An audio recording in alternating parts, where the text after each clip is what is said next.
প্রিয় বন্ধুরা, আসসালামু আলাইকুম। শিল্পী আসিফ আকবরও অর্থ আত্মসাৎ করে। আমি মনে করেছিলাম বাংলাদেশের ভিতরে একজন গুণী এবং সুনামধন্য মানুষ হচ্ছে শিল্পী আসিফ আকবর।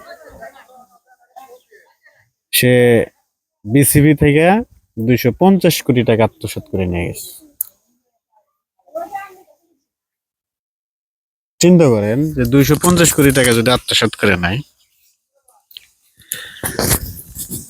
মানুষ অ্যাকচুয়ালি বিশ্বাস করবে কারে? আমরা তো বিশ্বাস করি, হ্যাঁ, এদের মতো মানুষ যদি দেশে দুর্নীতি করে তাহলে এই দেশকে আর পাওয়া যাবে না। আর এটা স্বাভাবিক। আমাদের বাংলাদেশের মতো একটা মানুষের, আমাদের বাংলাদেশের মতো এগুলো অবিশ্বাসের কোনো কিছু না।